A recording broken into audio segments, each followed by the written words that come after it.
आजच्या जगात आपलं लक्ष सारखं विचलित होतं नाही का? सतत धावपळ. मग ऊर्जा आणि फोकस कुठून आणायचा? चला यावरच एक प्राचीन भारतीय उपाय पाहूया, जो कमालीची एकाग्रता मिळवण्यासाठी मदत करतो. जरा विचार करा. दिवसभर डोकं भणभणत असतं, थकवा जाणवतो आणि कोणत्याही एका गोष्टीवर लक्षच लागत नाही. असं होतच नाही का?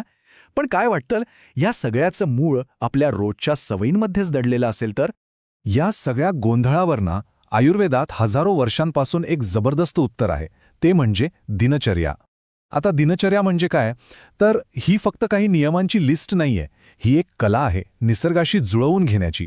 आणि याच कलेतून आपल्याला मिळते ती कमालीची मानसिक स्पष्टता आणि एकाग्रता. बरं, मग ही सुरुवात कुठून करायची? तर अगदी दिवसाच्या सुरुवातीपासूनच. आणि एक इंटरेस्टिंग गोष्ट म्हणजे आपण दिवस कसा सुरू करतो यापेक्षाही तो केव्हा सुरू करतो ना, ते जास्त महत्त्वाचं आहे. आयुर्वेदानुसार दिवसाची एकदम आदर्श सुरुवात होते ब्राह्ममुहूर्तावर. ही वेळ म्हणजे सूर्योदयाच्या साधारण पाऊण ते दीड तास आधीची. यावेळी ना वातावरणात एक वेगळीच शांतता आणि सकारात्मक ऊर्जा असते. याच वेळी उठल्याने दिवसासाठी आवश्यक शांती आणि एकाग्रतेचा पाया आपोआप रचला जातो. आता बघा, हा विचार अष्टांग हृदय या आपल्या प्राचीन ग्रंथातून आला आहे.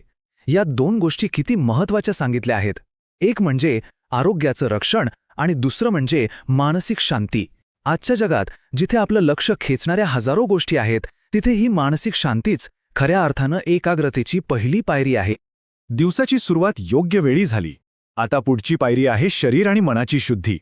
याला फक्त साफसफाई न म्हणता एक विधी समजा, जो आपल्याला दिवसासाठी पूर्णपणे तयार करतो.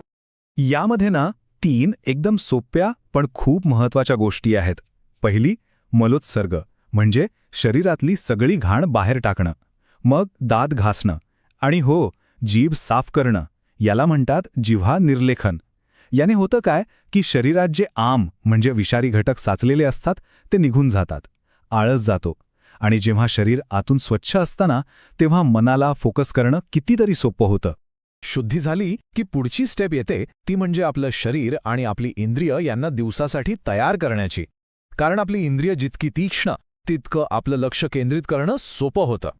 यात अंजन म्हणजे डोळ्यांची निगा राखणं आणि नस्य म्हणजे नाकात औषधी तेलाचे 2 थेंब टाकणं. ही नस्यक्रिया मेंदूचा रक्तपुरवठा सुधारते, ज्यामुळे आपले विचार अधिक स्पष्ट होतात. यानंतर येतो अभ्यंग म्हणजे कोमट तेलाने पूर्ण शरीराची मालिश. यामुळे तणाव कमी होतो. आणि शेवटी आपल्या क्षमतेच्या अर्धा व्यायाम, जो शरीरात ऊर्जा निर्माण करतो. या सगळ्या क्रिया मिळून शरीर आणि मनाला स्थिर करतात आणि एकाग्रतेसाठी तयार करतात. आता ही गोष्ट नीट लक्षात घ्या. अभ्यंग किंवा तेल मालिश याचे फायदे बघा. थकवा तर जातोच, पण सगळ्यात महत्त्वाचं म्हणजे वात दोष संतुलित होतो. आता हा वातदोष म्हणजे काय? तर जेव्हा तो वाढतो तेव्हाच चिंता, अस्वस्थता, मनात विचारांची गर्दी हे सगळं होतं. म्हणजे अभ्यंग थेट आपल्या मानसिक स्थिरतेवर काम करतं, आपल्या फोकस करण्याच्या क्षमतेवर. तर मग या रोजच्या छोट्या छोट्या सवयी एकत्र आल्या की काय घडतं? त्याचे परिणाम खरंच आयुष्यभरासाठी टिकतात.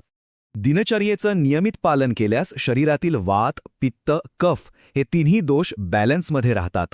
आपली पचनशक्ती, जिला अग्नी म्हणतात, ती चांगली होते, ज्यामुळे दिवसभर ऊर्जा टिकून राहते.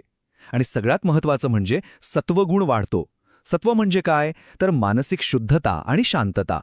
हीच तर आहे ती अवस्था जी खोल एकाग्रतेसाठी हवी असते. तर मग आता विचार करा, आपल्या दिवसाचा फक्त पहिला तास आपलं अख्खं आयुष्य आणि आपलं लक्ष केंद्रित करण्याची ताकद बदलू शकतो का? या प्राचीन ज्ञानाचं उत्तर ऐकाल तर ते आहे हो, नक्कीच बदलू शकतो.